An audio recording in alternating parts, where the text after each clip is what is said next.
So there are a few questions which have come in, and we'll take them quickly. So few people have joined late. Tanisha from Delhi. She just wanted a summary of what has changed. So Vinay, if you can allow me, I will just summarize on the process. So there's no change in the process, right? There is a tweak happening in the process. It's not that we're changing the entire process. In fact, a question came in: do we still go by fair value? Of course, we go by fair value. So there are two parts to our process: stock selection and portfolio construction. At stock selection level, nothing is changing. The way we have filtered the stocks before, we are going to filter following the BMV filter, right? What is changing is, like when I highlighted, that we are always learning. We always want to believe that we are a learning fund house. We don't know it all. We want to keep learning.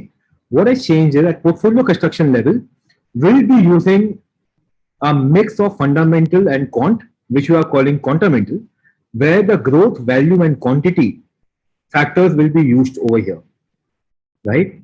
So the stock selection, nothing changes. We will continue to identify good business run by good management and are at attractive valuation.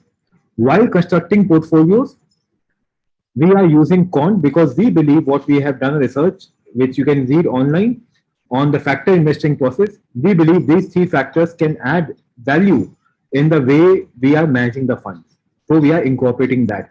So there's a version 2. I won't call it a change, it's a version 2.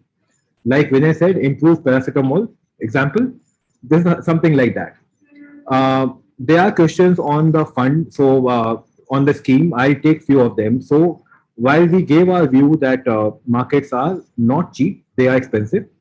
For the fresh allocation, we do recommend allocation products like equity saving, BAF, hybrid equity, depending on the client's appetite. If a client is very, very conservative, equity saving fund is the right fund for him. If the client is conservative, right, then you have a balance advantage fund. And if the client is slightly aggressive, but he doesn't want to go a full equity way, then you have hybrid equity where there's a constant equity exposure of 70% plus, right? Which does not mean that we are taking cash call into our equity funds. All our equity funds are fully invested. That's a mandate that we have. The pure equity funds are fully invested at all points of time. And what we ideally tell everyone is, in the portfolio, there's a place for each and every category of fund. So it's not that the entire portfolio should go into BAF. If you are looking to give flexi cap to your client, our flexi cap is doing extremely well. If you are looking to allocate mid cap, small cap, all our funds on the equity sides and the hybrid side are doing consistently well, which is the aim. Someone asked about value. Should we allocate money to value? Value should always be part of the portfolio. You should not decide allocation to growth and value depending on market cycle, right? What we ideally believe, that value should be a portion of your portfolio. It should constantly be there in the portfolio. Entire portfolio should not be invested either in value or in growth. You should be running a mix of portfolio. So again, reiterating the point, what we are recommending is allocation product. If you are looking at equity, flexi cap is one of the best product right now, having a flavor of all three products. And if someone wants to enter equity, then you can also use STP. The reason for also launching a money market fund was we also wanted to have a debt fund which can have a STP route over here, apart from liquid overnight. So you can always do STPs in the equity for next 6 months on a weekly basis. Vinay, there's a very interesting question which came in on the fair value. How do you determine the fair value of new age cash burning companies? Yeah, I think it's a great question because it also exposes our method, which is unique.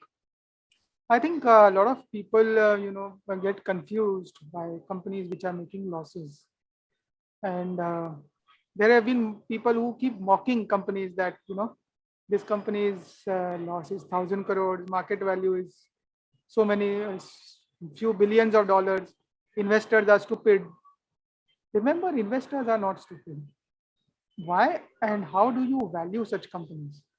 I will give you a simple mental model. Let's say a company which is burning cash. What is burning cash? It means the company is putting in money in its business operations today. And this business, this money is being spent on fixed expenses, right?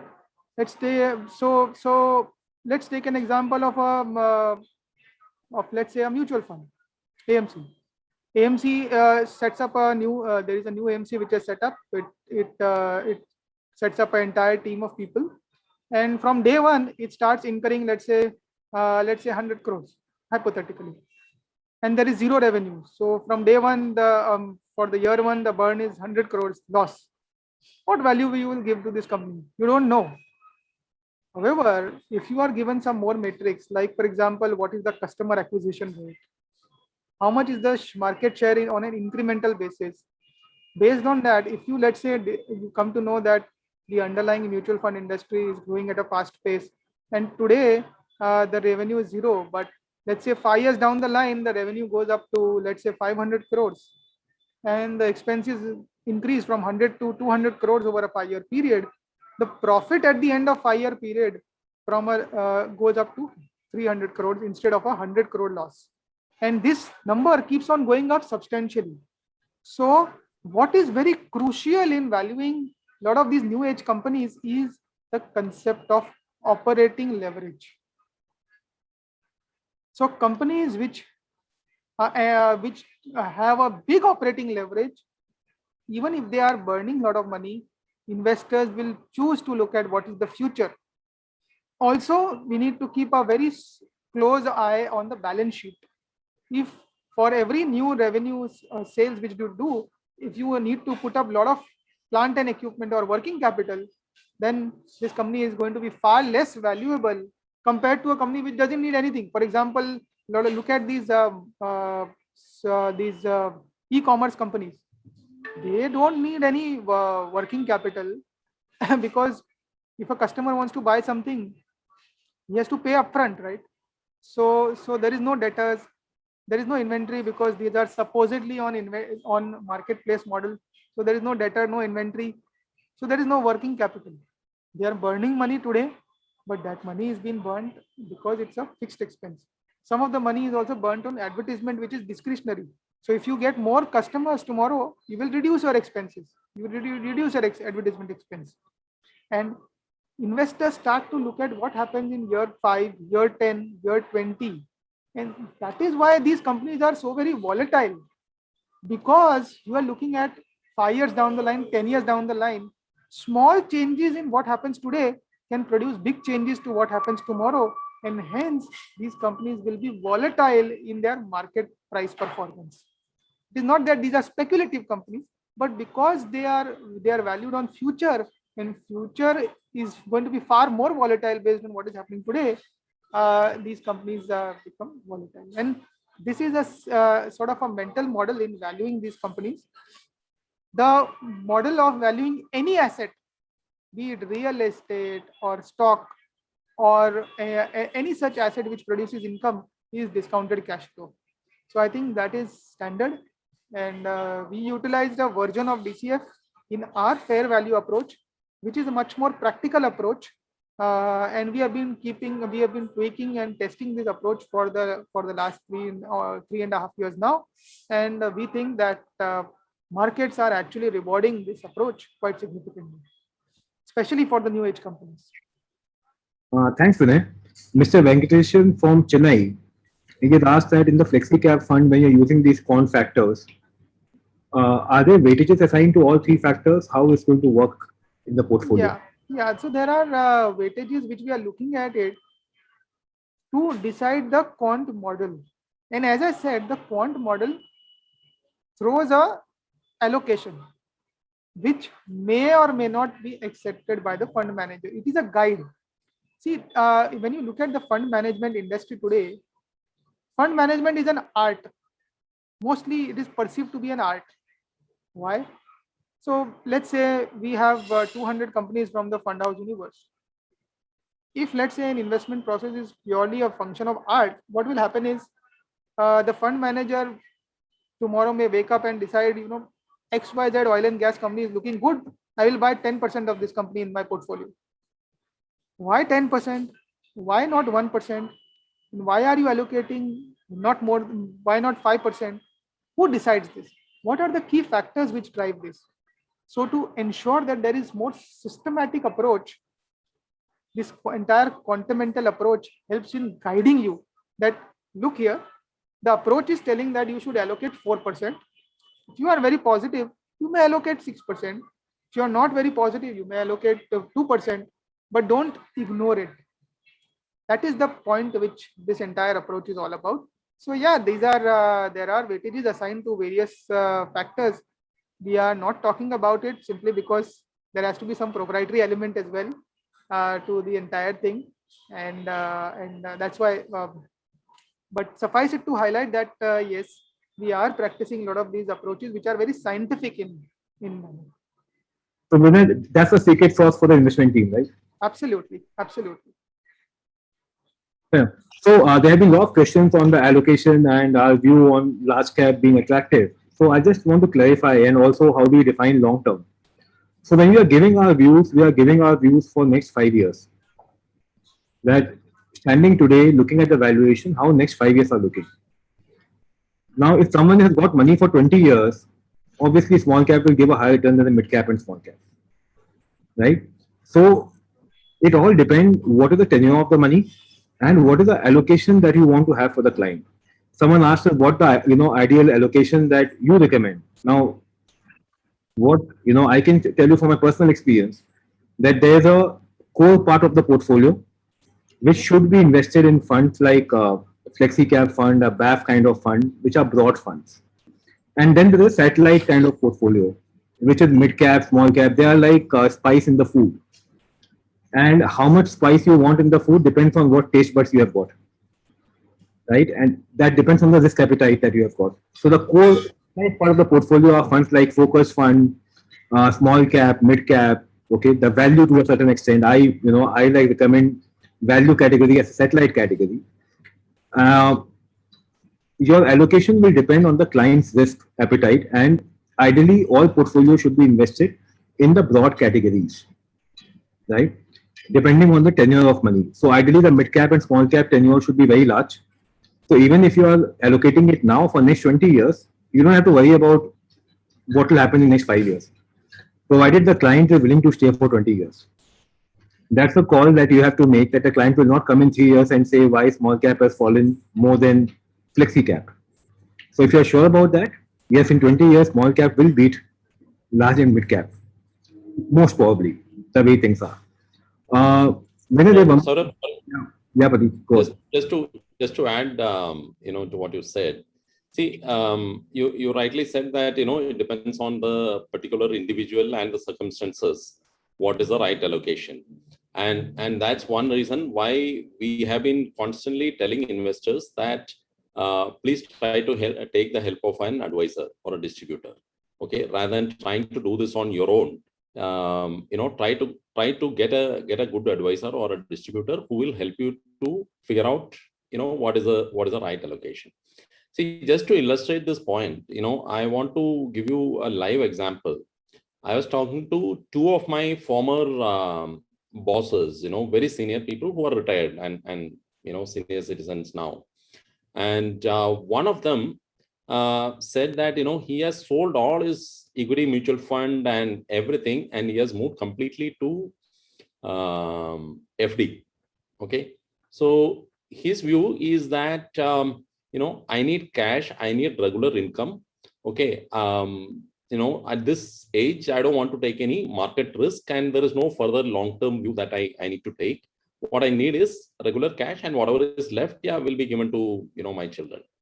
While the other person, who is of the same age, maybe 1 or 2 years older, is fully invested in equity mutual funds. He says, I don't need any of this money. I have invested because, I'll simply pass on these investments to my children, who will keep it for many, many years. So as far as he is concerned, his horizon is still, 10, 20 years, because he thinks that the ownership will simply be transferred from him to his children. So I'm making this point just to tell you that, it is not like we can generalize saying that, somebody who is 50 should have this allocation, somebody who is 70 should have this allocation, etc. It all depends on the person. So the example I gave you is of two people who worked in the same organization at very similar levels, same age, but having very different view of their investments. And both are right. Nothing is wrong. Thanks, Pradeep. And I completely agree with you that advisor is important, because even though Pradeep, both you and me, I know, are in this industry for a long time, but we both use advisor. Yes. Right. The reason is the value add which they can offer is huge. Vinay, there are two questions. So one for you, one for Pradeep.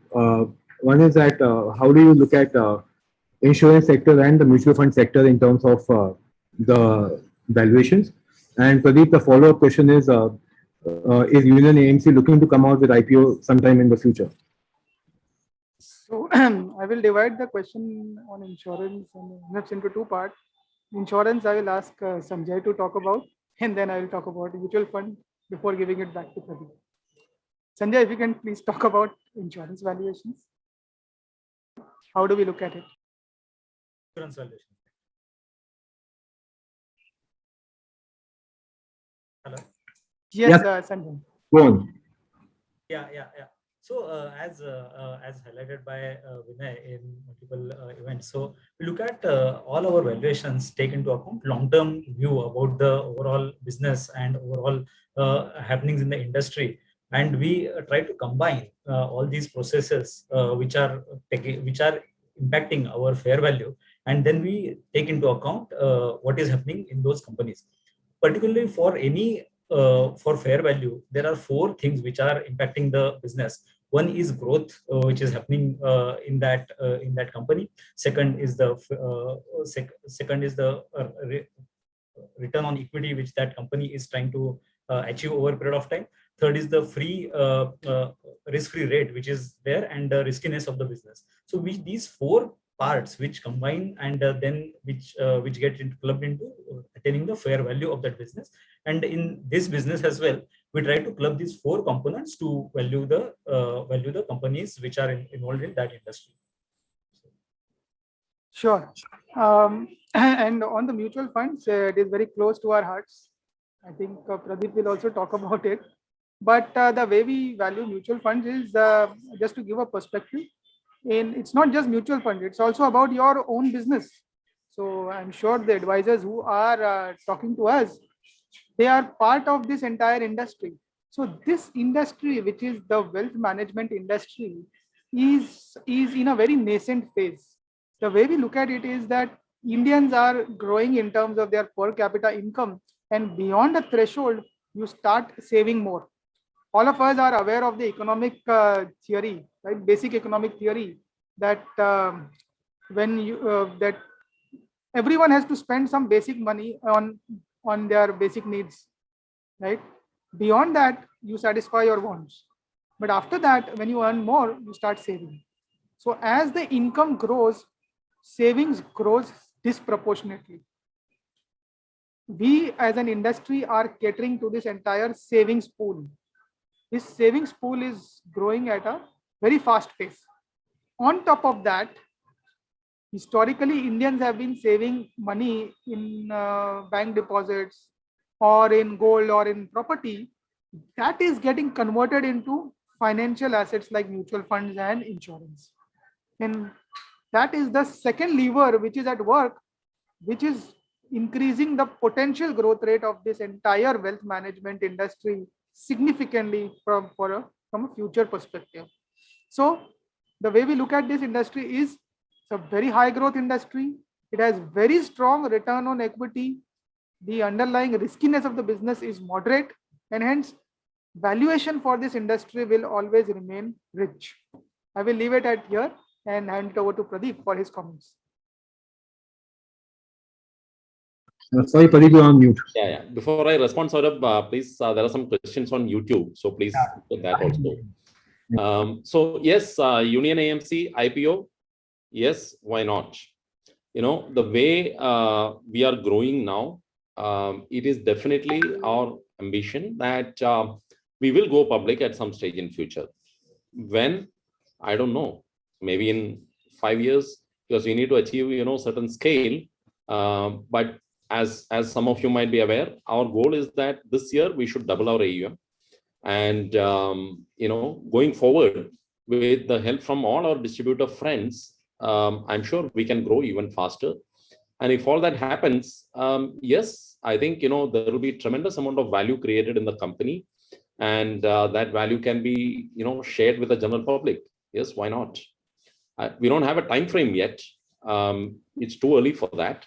But on our current growth path and with the kind of ambitious plans that we have, and with all your support, I'm sure that will also happen.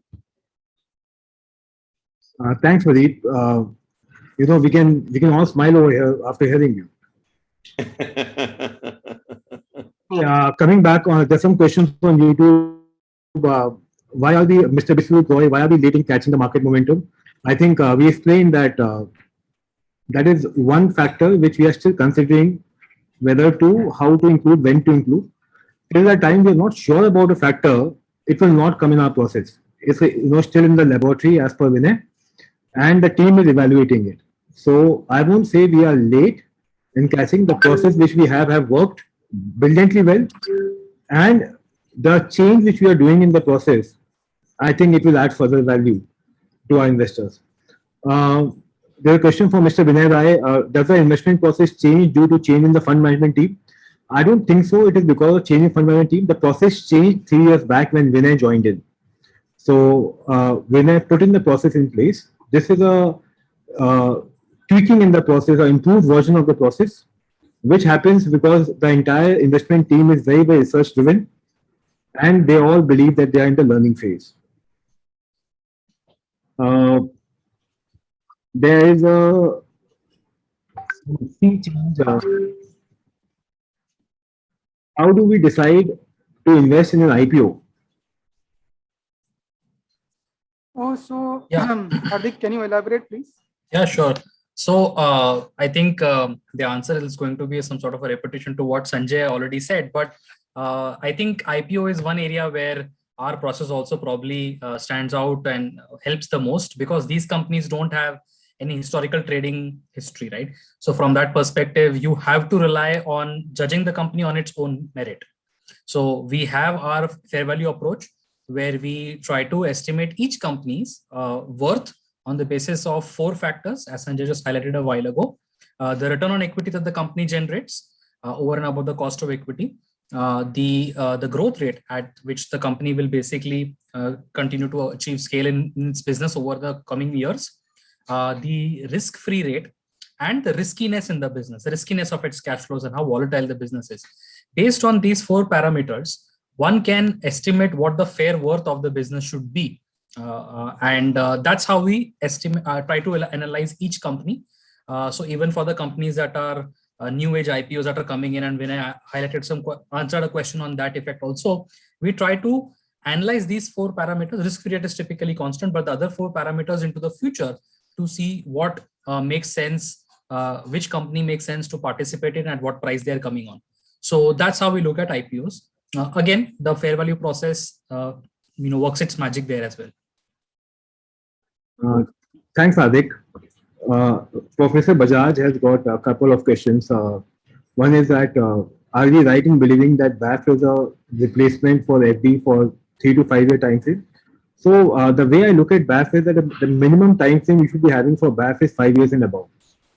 I would not even recommend 3 years, because the beauty of the product will really come out when you have seen at least 2 cycles on the product, even longer than 5 years. So potentially, yes, over a longer period, BAF has a high probability of giving a return better than FD, but it has to be a for long period. And unlike FD, what Vinay also highlighted, mutual funds do not have linear returns.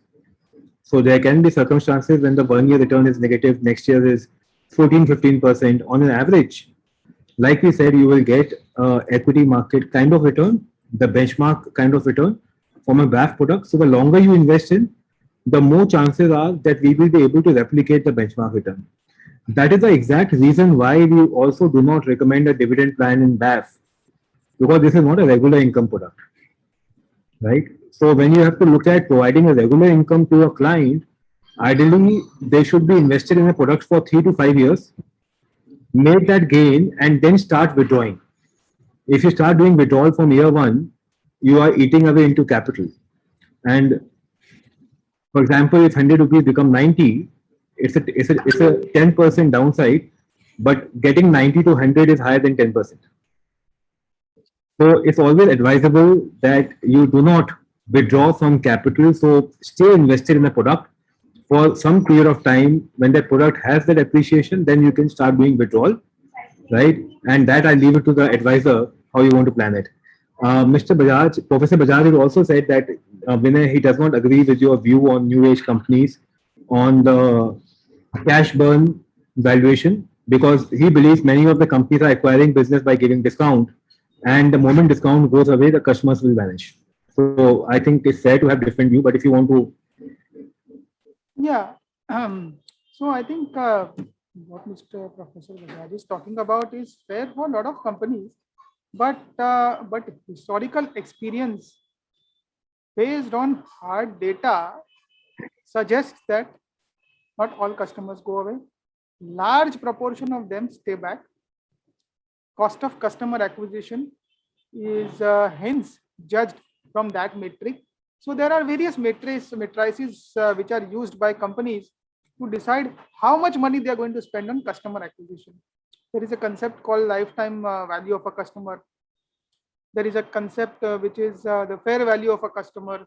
All of these concepts are used based on data, that how many customers stay on after 3 months of withdrawal of discounts, how many customers stay on after 1 year, after 2 years. What happens when a customer stays on for 1 year period? How much increase is there in the number of in the purchase? So there are vintages that 1 year old customer does 2 purchases, 2 year old customer does 4 purchases, 5 year old customer does 5 purchases. So there are various lot of these matrices which are used from actual data to understand what will happen to these companies' future. But I agree that there is no one way of valuing such companies, and hence these are high risk companies. Investors who do not believe that they will make money should stay away. thanks, Vinay. There's a question from Mr. Manoj Malik and from Manish Paul. Manoj Malik wants us to launch a power STP like Edelweiss or booster STP of ICICI Mutual Fund. And Manish Paul is looking, asking us to launch SIP insurance. So yes, we are studying all the two concepts. We will surely launch it if we find merit in that concept. So internally, we are looking at both the concept, SIP insurance and the STP booster plan. So we will come back to you very soon on whether we are launching them or not. Saurabh, just one point. I hope our friends would also have seen reports which appeared in the media recently that many of the AMCs who are offering this SIP insurance have stopped doing that because they have found it's unviable. So we are evaluating that, but everything comes at a price. So we need to see whether the price is worth it. Yeah. And Mr. Ansar Ali has asked us to launch a thematic fund. So yes, the way we launch a fund, like I said before, is it's a joint decision by sales team, product team, and the investment team. And unless until we are sure that the idea can make money for the investor, we will not launch a product.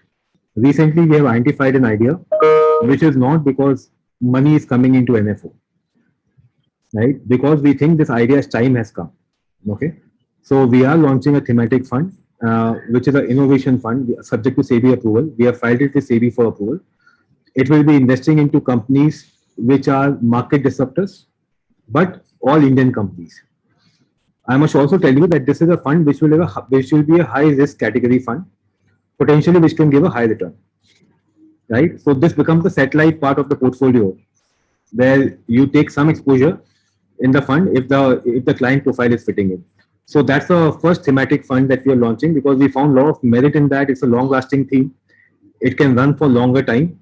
We do not believe in launching sector funds because we believe the time frame is very limited, shelf life is limited, and very few investors eventually make up money over there.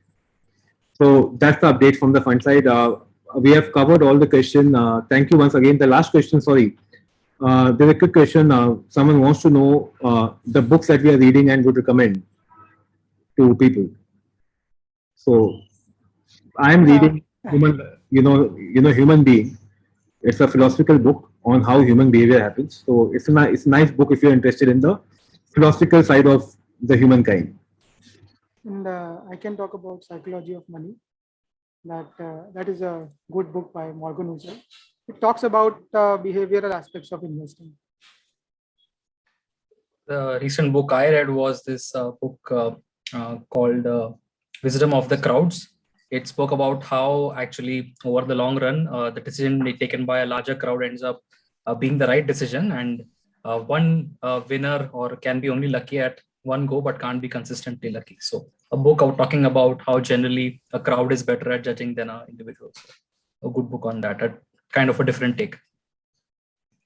Yeah, the latest book which I am reading is actually Almanac of Naval Ravikant, and also there is another book called Daily Stoic. So these are the two books which are running.